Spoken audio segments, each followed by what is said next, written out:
UP board class 10 के प्यारे विद्यार्थियों, स्वागत है आप सभी का टारगेट विथ लोकेश में। हिंदी का पेपर है जो बोर्ड एग्जाम 2026 के लिए सबसे ज़्यादा इंपॉर्टेंट है। तो मेरे प्यारे बच्चों, आप लोग वीडियो को पूरा अंत तक देखिएगा। पूरा पेपर एकदम अच्छे से आंसर के साथ आपको बताने वाले हैं। यदि आप वीडियो को पूरा अंत तक देखते हैं तो मैं गारंटी के साथ कह सकता हूं कि आप 70 में 65+ अंक जरूर लेकर आओगे। सेम ऐसा ही पेपर आपके बोर्ड एग्जाम 2026 में पूछा जाएगा। समय 3 घंटे 15 मिनट होता है और पूर्णांक मेरे प्यारे बच्चों 70 का होता है। यहाँ पर थोड़ा सा निर्देश देख लेते हैं, क्योंकि पेपर हल करने से पहले निर्देश पढ़ना बहुत जरूरी होता है। सभी प्रश्न अनिवार्य हैं। इस प्रश्न पत्र के 2 खंड हैं, खंड आ और खंड बा। यानी पेपर 2 खंड में पूछा जाता है, खंड आ और खंड बा। खंड आ में 1 अंक के 20 बहुविकल्पीय प्रश्न पूछे जाते हैं, जिनका उत्तर आपको OMR सीट पर देना होता है। और खंड बा 50 अंक का वर्णनात्मक होता है, जिसे आपको कॉपी पे लिखना रहता है। तो सभी लोग वीडियो को लाइक करेंगे, चैनल पर नए होंगे चैनल को सब्सक्राइब करेंगे, शेयर करेंगे। चलिए वीडियो को शुरू करते हैं। खंड आ, इसमें 20 बहुविकल्पीय प्रश्न पूछे जाते हैं, जिनका उत्तर आपको OMR सीट पर देना होता है। तो प्रश्न नंबर 1 है, निम्न में से शुक्ल युग के लेखक हैं। महावीर प्रसाद हैं, प्रेमचंद हैं, गिरधर दास हैं, प्रताप नारायण मिश्र हैं। तो शुक्ल युग के लेखक हैं मुंशी प्रेमचंद। और कौन कौन लोग शुक्ल युग के लेखक हैं तो ये भी जान लीजिए। आचार्य रामचंद्र शुक्ल हैं, ठीक है, आचार्य रामचंद्र शुक्ल हैं, जयशंकर प्रसाद हैं, सुमित्रानंदन पंत हैं, सूर्यकांत त्रिपाठी निराला हैं, महादेवी वर्मा हैं, बाबू गुलाब राय हैं। तो इसको आप ध्यान रखिएगा। शुक्ल युग को छायावाद युग के नाम से भी जाना जाता है। इसके बाद प्रश्न नंबर 2 है मेरे प्यारे बच्चों, कफन व पूस की रात कहानी के लेखक हैं। जयशंकर प्रसाद हैं, प्रेमचंद हैं, सुदर्शन हैं, यशपाल हैं। तो कफन व पूस की रात कहानी के लेखक हैं मुंशी प्रेमचंद। सिंदूर की होली के नाटककार हैं जयशंकर प्रसाद हैं, रामकुमार वर्मा हैं, लक्ष्मी नारायण मिश्र हैं, या फिर हरिकृष्ण प्रेमी हैं। तो सिंदूर की होली के नाटककार हैं Lakshmi Narayan Mishra. C option correct हो जाएगा। इसके बाद चौथा नंबर प्रश्न है, रूस में 25 मास यात्रा वृत्त के लेखक हैं। डॉक्टर नगेंद्र हैं, प्रभाकर माचवे हैं, राम वृक्ष बेनीपुरी हैं, राहुल संकृत्यायन हैं। तो रूस में 25 मास यात्रा वृत्त के लेखक हैं राहुल संकृत्यायन। फिर है 5वां नंबर, बाजे पायलिया के घुंघरू के लेखक कौन हैं। कन्हैया लाल मिश्र प्रभाकर, देवेंद्र सत्यार्थी, माखनलाल चतुर्वेदी, राम वृक्ष बेनीपुरी। तो बाजे पायलिया के घुंघरू के लेखक हैं कन्हैया लाल मिश्र प्रभाकर। इसके बाद 6 नंबर प्रश्न है मेरे प्यारे बच्चों, रीति काल को अलंकृत काल किस विद्वान ने कहा है। विश्वनाथ प्रसाद मिश्र ने कहा है, मिश्र बंधुओं ने कहा है, रामचंद्र शुक्ल ने कहा है, जॉर्ज गिरियर्सन ने कहा है। तो रीति काल को अलंकृत काल मिश्र बंधुओं ने कहा है। इसके बाद 7 नंबर है, निम्नलिखित में से कौन सी कृति रीतिकालीन कविदेव की नहीं है। तो कवि प्रिया नहीं है, तो यही सही हो जाएगा। कवि प्रिया केशवदास की रचना है। भाव विलास, रस विलास, भवानी विलास ये कविदेव की रचना है। इसके बाद मेरे प्यारे बच्चों प्रश्न नंबर 8 है, हिंदी साहित्य का प्रथम मौलिक उपन्यास माना जाता है। तो परीक्षा गुरु को माना जाता है। क्या माना जाता है? परीक्षा गुरु को। और परीक्षा गुरु के उपन्यासकार हैं कौन? परीक्षा गुरु के उपन्यासकार हैं लाला श्री निवास दास। इंदुमती हिंदी की प्रथम कहानी है और इसके कहानीकार हैं किशोरी लाल गोस्वामी। मेरे प्यारे बच्चों, स्त्री का हृदय एकांकी है, किसकी है? उदय शंकर भट्ट की। चित्रलेखा भगवती चरण वर्मा का उपन्यास है। 1943 ईस्वी में प्रकाशित तार सप्तक का संपादन किसने किया था? तो सच्चिदानंद हीरानंद वात्स्ययन अज्ञे ने किया था। इसको ध्यान रखिएगा। इसके बाद 10 नंबर प्रश्न है, राम की शक्ति पूजा व ककुरमुत्ता किसकी रचना है? सूर्यकांत त्रिपाठी निराला, जयशंकर प्रसाद, राम नरेश त्रिपाठी, महादेवी वर्मा। तो राम की शक्ति पूजा व ककुरमुत्ता रचना है किसकी? सूर्यकांत त्रिपाठी निराला की। ठीक है, तो यहाँ तक हो गए 10 हिंदी गद्य और पद्य साहित्य से प्रश्न। ठीक है, 10 रचनाओं के प्रश्न हो गए। अब यहाँ पर 11 से 20 तक हिंदी व्याकरण के प्रश्न होंगे। ठीक है, तो यहाँ पर 11 नंबर प्रश्न कह रहा है, बुरे समय को देखकर गंजे तू क्यों रोए, किसी भी हालत में तेरा बाल न बांका होए। उपयुक्त पंक्तियों में कौन सा रस है? इसमें मेरे प्यारे बच्चों हास्य रस है। इसको ध्यान रखिएगा। आपके सिलेबस में 2 रस हैं, हास्य और करुण रस। तो पूछ लेता है कभी कभी हास्य रस का स्थायी भाव, तो बता देना है हास्य, और करुण रस का स्थायी भाव पूछ ले तो बता देना है शोक। ठीक है, इसके बाद मेरे प्यारे बच्चों 12 नंबर प्रश्न है, उस काल मारे क्रोध के तन कांपने उनका लगा, मानो हवा के वेग से सोता हुआ सागर जगा। इस पंक्ति में कौन सा अलंकार है? उपमा है, रूपक है, उत्प्रेक्षा है, श्लेष है। तो इसमें उत्प्रेक्षा अलंकार है, सी ऑप्शन राइट हो जाएगा। यहाँ पर देखिए मानो शब्द लगा हुआ है, जहाँ पर जन जानो मन मानो जनहु मनहु दिख जाए वहाँ पर उत्प्रेक्षा होता है। इसके बाद 13 नंबर प्रश्न है, नील सरोहू श्याम तरुण अरुण बारिज नयन करौ सो मम ऊर्धाम सदा क्षीर सागर शयन, उपयुक्त पंक्तियों में छंद है। तो इसमें मेरे प्यारे बच्चों सोठा छंद है। सोठा छंद के पहले और तीसरे चरण में 13-13 मात्रा होती हैं, ठीक है, और दूसरे और चौथे चरण में 11-11 मात्राएं होती हैं। फिर है निम्नलिखित में से किस शब्द में अनुपसर्ग का प्रयोग नहीं हुआ है, ठीक है। तो अनुशासन में देखिए उपसर्ग किसी शब्द के पहले लगते हैं, तो शासन में अनुपसर्ग का प्रयोग हुआ है, करण में अनुपसर्ग का प्रयोग हुआ है और वाद में अनुपसर्ग का प्रयोग हुआ है, लेकिन अनुत्तीर्ण में नहीं हुआ है। तो आपका सी ऑप्शन राइट हो जाएगा, ध्यान रखिएगा। इसके बाद 15 नंबर प्रश्न है, क्या कह रहा है, नीलकंठ त्रिनेत्र चतुर्भुज समस्त पद में प्रयुक्त समास है। एक क्वेश्चन समास से पूछा जाता है, इसमें द्वंद्व समास है, बहुब्रीहि है, द्विगु है, अव्ययीभाव समास है। तो नीलकंठ त्रिनेत्र चतुर्भुज इसमें बहुब्रीहि समास है और बहुब्रीहि समास में तीसरा पद प्रधान होता है। नीला है कंठ अर्थात कौन, शंकर जी। त्रिनेत्र 3 नेत्र वाले अर्थात शंकर जी। चतुर्भुज 4 भुजाओं वाले अर्थात गणेश जी। बादल का पर्यायवाची शब्द नहीं है, तो नीरद तोयद है, जलद पयोद है, अम्बुद पयोद है। जलज पंकज नहीं है, जलज पंकज कमल की पर्यायवाची है, तो यहाँ पर नहीं पूछा, तो यही ऑप्शन सही हो जाएगा। इसके बाद 17 नंबर प्रश्न है, इसमद तुम सर्वनाम शब्द का तृतीय एकवचन का रूप है, तो या बी ऑप्शन राइट हो जाएगा। इसके बाद आंधी आई और हम भागने लगे, रचना के आधार पर इस प्रकार का वाक्य है, सरल है, मिश्र है, संयुक्त है, इनमें से कोई नहीं। तो मेरे प्यारे बच्चों ये संयुक्त वाक्य है। इसकी हम आपको ट्रिक बता देते हैं। जब 2 वाक्य और से जुड़े हों, परंतु से जुड़े हों, इसलिए से जुड़े हों, तो वहाँ पर होता है संयुक्त वाक्य। इसके बाद 18 नंबर प्रश्न है, क्या कह रहा है, महात्मा बुद्ध ने विश्व को शांति का संदेश दिया, इस वाक्य का वाच्य बताइए। तो इसमें मेरे प्यारे बच्चों कर्तृवाच्य है। कर्तृवाच्य में कर्ता की प्रधानता होती है, कर्मवाच्य में कर्म की प्रधानता और भाववाच्य में भाव की प्रधानता। वाच्य कितने प्रकार के होते हैं पूछ लेता है, तो आपको बताना है 3 प्रकार के होते हैं, कर्तृवाच्य, कर्मवाच्य और भाववाच्य। इसके बाद मेरे प्यारे बच्चों प्रश्न नंबर 19 है, वह अचानक चला गया। वाक्य में प्रयुक्त अचानक पद का व्याकरणिक परिचय है, संज्ञा है, सर्वनाम है, क्रिया विशेषण है, क्रिया है। यानी अचानक क्या है, तो चला गया क्रिया है और चला गया की विशेषता है कि वो अचानक चला गया, तो यहाँ पर क्रिया विशेषण हो जाएगा, ठीक है, सी ऑप्शन राइट हो जाएगा। इसके बाद है मेरे प्यारे बच्चों खंड बा, वर्णात्मक प्रश्न है, ठीक है, 50 अंक का, और इसका उत्तर आपको कॉपी पे लिखना रहता है।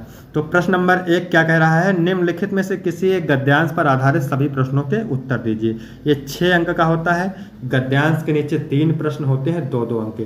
तो किसी भी गद्यांश को हल करने से पहले सबसे पहले गद्यांश को पढ़ते हैं, ठीक है। ईर्ष्या की बड़ी बेटी का नाम निंदा है। जो व्यक्ति ईर्ष्यालु होता है वही व्यक्ति बुरे किस्म का निंदक भी होता है।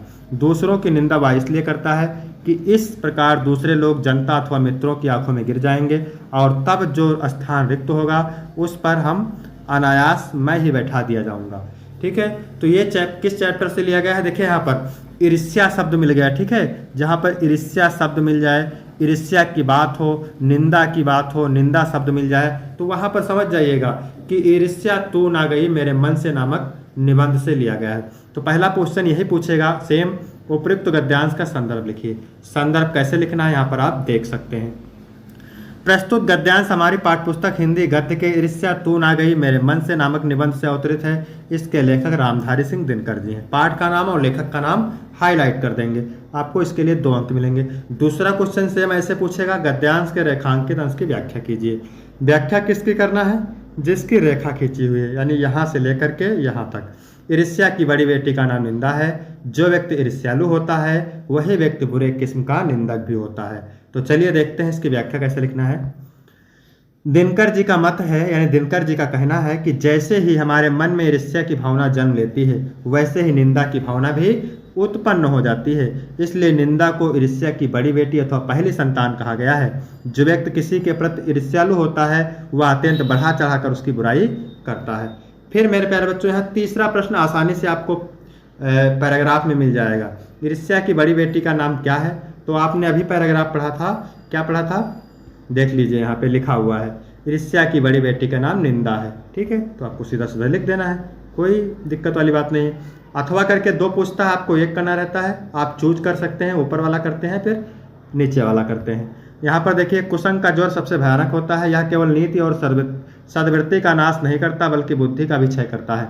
किसी युवा पुरुष की संगत यदि बुरी होगी तो वह उसके पैरों में बंधी चक्की के समान होगी, जो उसे दिन दिन अवनत के गड्ढे में गिराती जाएगी, और यदि अच्छी होगी तो सहारा देने वाली बाहों के समान होगी, जो उसे निरंतर उन्नत की ओर ले जाएगी। तो मेरे प्यारे बच्चों, इस चैप्टर को आपने बहुत ही अच्छे से पढ़ा होगा। ये पहले चैप्टर से लिया गया है। उपयुक्त गद्यांश का संदर्भ लिखिए पूछ रहा है तो लिख देना है। प्रस्तुत गद्यांश हमारी पाठ्यपुस्तक हिंदी गद्य खंड के मित्रता नामक पाठ से लिया गया है और इसके लेखक आचार्य रामचंद्र शुक्ल हैं। फिर दूसरा क्वेश्चन पूछ रहा है रेखांकित अंश की व्याख्या। तो व्याख्या मेरे प्यारे बच्चों किसकी करना है? जिसकी खींची हुई रेखा। ठीक है, यहाँ पर आप देख सकते हैं, इसकी व्याख्या लिखेंगे। आचार्य रामचंद्र शुक्ल जी कहते हैं कि बुरी संगत घातक बुखार के समान हानिकारक होती है। जिस तरह कोई व्यक्ति यदि भयानक ज्वर से ग्रसित हो तो वह ज्वर उसके शरीर और स्वास्थ्य को नष्ट कर देता है तथा कभी कभी प्राण भी ले लेता है, उसी प्रकार बुरी संगत हमारी नैतिकता, सदाचार, मन तथा बुद्धि को नष्ट कर देती है। फिर इसके बाद है तीसरा प्रश्न। ठीक है, युवा पुरुष की संगत के बारे में क्या कहा गया है? तो युवा पुरुष की बुरी संगत उसे अवनत के गड्ढे में प्रतिदिन गिराती जाएगी और यदि अच्छी होगी तो वह उसे निरंतर उन्नत की ओर अग्रसर करेगी। इसका उत्तर आपको पैराग्राफ में सीधा सीधा मिल जाएगा। इसके बाद मेरे प्यारे बच्चों प्रश्न नंबर 2 है। क्या कह रहा है? निम्नलिखित में से किसी एक पद्यांश पर आधारित सभी प्रश्नों के उत्तर दीजिए। ये भी 6 अंक का होता है। 3 प्रश्न होते हैं पद्यांश के नीचे, 2-2 अंक के। तो पहले एक कविता पढ़ते हैं। ठीक है, कविता पढ़ते हैं। चाह नहीं मैं सुरबाला के गहनों में गूथा जाऊं, चाह नहीं प्रेमी माला में बिंद प्यारी को ललचाऊं, चाह नहीं सम्राटों के सौ पर हे हरि डाला जाऊं, चाह नहीं देवों के सिर पर चढ़ूं भाग्य पर इठलाऊं, मुझे तोड़ लेना वनमाली उस पथ में देना तुम फेंक, मातृभूमि पर शीश चढ़ाने जिस पथ जाऊं वीर अनेक। तो ठीक है, पहला क्वेश्चन है उपयुक्त पद्यांश का संदर्भ लिखिए। तो संदर्भ आपको लिख देना है। प्रस्तुत पद्यांश हमारी पाठ्यपुस्तक हिंदी काव्यखंड के पुष्प की अभिलाषा नामक पाठ से अवतरित है। इसके रचयिता माखन लाल चतुर्वेदी है। इसके लिए आपको 2 अंक मिलेगा। फिर पूछ रहा है मेरे प्यारे बच्चों, क्या पद्यांश के रेखांकित अंश की व्याख्या कीजिए। तो यहाँ पर देखो, मैं पूरे की व्याख्या आपको बता देता हूँ। पूरे जो है कविता की व्याख्या आपको बता देता हूँ। ठीक है, कहीं से भी रेखा खींचे आप कर लेंगे। तो चलिए देखते हैं इसकी व्याख्या। कवि अपनी देश प्रेम की भावना को पुष्प की अभिलाषा के रूप में व्यक्त करते हुए कहता है कि मेरी इच्छा किसी देवबाला के आभूषणों में गूंथे जाने की नहीं है। मेरी इच्छा यह भी नहीं है कि मैं प्रेमियों को प्रसन्न करने के लिए प्रेमी द्वारा बनाई गई माला में पिरोया जाऊं और प्रेमिका के मन को आकर्षित करूं। हे प्रभु, ना ही मेरी यह इच्छा है कि मैं बड़े बड़े राजाओं के सौ पर चढ़कर सम्मान प्राप्त करूं। मेरी यह भी कामना नहीं है कि मैं देवताओं के सिर पर चढ़कर अपने भाग्य पर अभिमान करूं। भाव यह है कि इस प्रकार के किसी भी सम्मान को पुष्प अपने लिए निरर्थक समझता है। आगे लिखेंगे, पुष्प उपवन के माली से प्रार्थना करता है कि हे माली, तुम मुझे तोड़कर उस मार्ग में डाल देना जिस मार्ग से होकर अनेक राष्ट्रभक्त वीर मातृभूमि पर अपने प्राणों का बलिदान करने के लिए जा रहे हों। फूल उन वीरों की चरण रथ का स्पर्श पाकर भी अपने को धन्य मानेगा, क्योंकि उनके चरणों पर चढ़ना ही देश के बलिदानी वीरों के लिए उसकी सच्ची श्रद्धांजलि है। फिर तीसरा प्रश्न है, क्या कह रहा है? पुष्प वनमाली के समक्ष अपनी कौन कौन सी इच्छा प्रकट करता है? तो पुष्प की मुख्य इच्छा यह है कि वनमाली उसे तोड़कर उस रास्ते पर डाल दे जिस रास्ते से मातृभूमि की सेवा के लिए अनेक वीर पुरुष जाते हैं, जिससे वह मातृभूमि पर शीश चढ़ाने वाले वीरों के चरणों तले स्वयं को समर्पित कर सके। इसमें भी अथवा करके 2 पूछता है, आपको 1 करना रहता है। ठीक है, तो इसको भी देखते हैं। उद्धव जाओ तुम ही हम जाने। गोपियाँ उद्धव से कहती हैं कि हे उद्धव, तुम जाओ, मैं तुम्हें अच्छी प्रकार से जानती हूँ। श्याम तुम ही हया को नहीं पठे हो। श्री कृष्ण ने तुमको मेरे पास नहीं भेजा है, तुम हो बीच बुलाने। तुम तो कहीं बीच में रास्ता भटक कर यहाँ आ गए हो। ब्रज नारियों से योग कहा तो बात कहत न जाने। यानी तुम ब्रज की नारियों से योग करने के लिए कहते हो, योग की बात करते हो, तुम्हें लज्जा का अनुभव नहीं होता है। बड़े विवेक लोग ना विवेक तुम्हारे ऐसे भयाने। तुम बड़े लोगों का ज्ञान नष्ट हो गया है और तुम बड़े लोग अज्ञानी हो गए हो। हम सो कहलई हम सही के जीव गुण ले उसे आने। गोपियाँ कहते हैं, तो आपने अभी तक हमसे जो कुछ भी कहा है उसे मैंने सहन कर लिया है। अब आप किसी दूसरे से ऐसी बातें मत करना। कहाँ अबला कहाँ दशा दिगंबर मस्त करो पहचाने। कहाँ हम अबला स्त्री और कहाँ वस्तुहीन दशा। चुप रहो, मौन धारण करो। हे उद्धव, मैं तुम्हें अच्छी प्रकार से जान लिया हूँ। साँच कहो तुमको अपनी सो बूझत बात निदाने। हे उद्धव, सच सच बताना, मैं तुमको अपनी कसम दे करके अंतिम बात पूछ रही हूँ। सूर श्याम जब तुम ही पठायो तब नेह को मुस्काने। जब श्री कृष्ण ने तुमको मेरे पास भेजा था तो क्या जरा सा भी मुस्कुराए थे। तो उपरोक्त तो पद्यांश का संदर्भ लिखिए, लिख देंगे। पद नामक चैप्टर से लिया गया है और इसके कवि सूरदास हैं। पद्यांश के रेखांकित अंश की व्याख्या, तो व्याख्या मैंने पूरे की बता दिया है। ब्रज नारियों से जोग कहात हो, बात कहात न लजाने से क्या तात्पर्य है। तो ब्रज की नारियों से योग साधना की बात करते हुए तुम्हें लज्जा नहीं आ रही है। इसके बाद मेरे प्यारे बच्चों तीसरा नंबर प्रश्न है, दिए गए संस्कृत गद्यांश में से किसी एक का संदर्भ सहित हिंदी में अनुवाद कीजिए। तो मैं आपको बता दूं 5 नंबर आपको तभी मिलेगा जब आप संदर्भ के साथ में अनुवाद लिखेंगे। तो ये वाराणसी चैप्टर से लिया गया है, इसको आपने पढ़ा होगा, तो इसको पहले अनुवाद पढ़ते हैं, फिर आपको हम संदर्भ बताएंगे कैसे लिखना है। तो वाराणसी प्राचीना काला देव गेहे गेहे विद्या दिव्यम ज्योति घोतते। वाराणसी में प्राचीन काल से घर घर में विद्या की अलौकिक ज्योति प्रकाशित होती है। अधुना अपि अत्र संस्कृत वाग्धारा सततम प्रवाहित। आज भी यहाँ संस्कृत वाणी की धारा हमेशा बहती है। जनानाम ज्ञानम चावर्धेत, और लोगों का ज्ञान बढ़ाती है। अत्र अनेके आचार्य मूर्धन्या विद्वांस वैदिक वांग्यम अध्ययने अध्यापने चा इदानीं निरता। यहाँ अनेक आचार्य श्रेष्ठ विद्वान वैदिक साहित्य के अध्ययन और अध्यापन में इस प्रकार लगे हुए हैं। न केवल भारतीय अपितु वैदेशिका गीवाण वाण्या अध्ययनाय अत्र आगच्छन्ति। केवल भारतीय ही नहीं बल्कि विदेशी भी संस्कृत वाणी के अध्ययन के लिए यहाँ आते हैं। निःशुल्क चा विद्या ग्रहणंत, और निःशुल्क विद्या ग्रहण करते हैं। संदर्भ लिखेंगे, प्रस्तुत गद्यांश हमारी पाठ्यपुस्तक अनिवार्य संस्कृत के वाराणसी नामक पाठ से अवतरित है। इसमें भी अथवा करके 2 पूछता है, 1 करना रहता है, तो अथवा वाला भी देख लेते हैं। एकदा बहुआ जना धूमयानम आरोह नगरम प्रति गच्छस्तम। एक बार बहुत से लोग रेलगाड़ी पर चढ़कर नगर की ओर जा रहे थे। तेसु केचित ग्रामीणा केचित नागरिका आसन। उसमें कुछ ग्रामीण और कुछ नागरिक बैठे हुए थे। मौन स्थितेषु तेसु एक नागरिका ग्रामीण उपहसन अकथित। चुप रहने पर उनमें से एक नागरिक ग्रामीण की हंसी उड़ाते हुए बोला, ग्रामीण अद्य पूर्वतः अशिक्षिता अज्ञान चा सन्ति। ग्रामीण आज भी पहले की तरह अशिक्षित और अज्ञानी है। न तेषां विकासा अभवत न चा भवित शक्नोत। न उनका विकास हुआ है और न ही भविष्य में होगा। तस्य तादर्शम जल्पनम श्रुत्वा कोयप चतुर ग्रामीणः ब्रवीत। उसके इस प्रकार के वचनों को सुनकर के कोई चतुर ग्रामीण बोला, भद्र नागरिक भाई नागरिक भवान एवं किंचित वर्वित। आप ही कुछ कहें, यतो ही क्योंकि भवान शिक्षिता बहुज्ञाचास्ति। क्योंकि आप तो बहुत शिक्षित बहुत और ज्ञानी हैं। इदम अकर्णिसा नागरिक सदर्भ गिरिवाम उन्नमय कथित। यह सुनकर के उस नागरिक ने घमंड से गर्दन उठा करके बोला, कथिश्याम माने कहूँगा, परम पूर्व समय विधातव्या, किंतु पहले क्या हो जाए, शर्त हो जाए। इसके बाद मेरे प्यारे बच्चों क्या है, चौथा नंबर प्रश्न है, दिए गए संस्कृत गद्यांश में से किसी एक का संदर्भ से हिंदी में अनुवाद कीजिए। भी 5 अंक का होता है। सेम सार्थ परवशो मित्र किसुवन मित्र गृह सता अतुरस चा किम मित्रम किसुवन मित्र मरिसता। ठीक है, तो यहाँ पर है विदेश में रहने वाले का मित्र कौन होता है, घर में रहने वाले का मित्र कौन होता है, बीमार का मित्र कौन होता है, और मरने वाला का मित्र कौन होता है। ठीक है, ये जीवन सूत्रांश से लिया गया है। फिर अथवा करके दिया है, बंधनम मरणम वापि जयो वापि पराजया उभयत्र समो वीरा वीर भाव वीरता। तो ये वीरा वीरेण पूज्यते नामक चैप्टर से श्लोक लिया गया है। तो चाहे बंधन में हो, चाहे मरण में हो, चाहे जय हो, चाहे पराजय हो, वीर दोनों दशा में वीर ही होता है, वीर भाव ही वीरता है। इसके बाद मेरे प्यारे बच्चों 5वां प्रश्न है, अपने पठित खंड काव्य के आधार पर निम्नलिखित प्रश्नों में से किसी एक प्रश्न का उत्तर दीजिए। 3 अंक का होता है। ये अलग अलग जिले के लिए अलग अलग खंड काव्य होता है मेरे प्यारे बच्चों। तो यहाँ से एक खंड काव्य करना होता है जो आपके जिले में पूछा जाता है। ठीक है, इसके बाद में 6 का नंबर प्रश्न है, क्या कह रहा है, दिए गए लेखकों में से किसी एक लेखक का जीवन परिचय देते हुए उनकी एक प्रमुख रचना का उल्लेख कीजिए। 5 अंक का है। डॉक्टर राजेंद्र प्रसाद, आचार्य रामचंद्र शूल, पद्मलाल पुन्नालाल बख्शी, रामधारी सिंह दिनकर। तो जीवन परिचय का वीडियो आप ऑलरेडी अपलोड है, तो आप चैनल के प्लेलिस्ट में जाकर के देख सकते हैं। फिर यहाँ पर कवि का जीवन परिचय देते हुए एक प्रमुख रचना का उल्लेख कीजिए। मैथिली शरणगुप्त, बिहारी, महाकवि सूरदास। ठीक है, महाकवि सूरदास और बिहारी का आप जरूर तैयार करिएगा। ठीक है, इसके बाद 7 नंबर प्रश्न है मेरे प्यारे बच्चों, अपनी पाठ्यपुस्तक के संस्कृत खंड से कंठस्थ एक श्लोक लिखिए जो इस पेपर में न आया हो। 2 अंक का है। संस्कृत से श्लोक याद करके आपको लिखना है।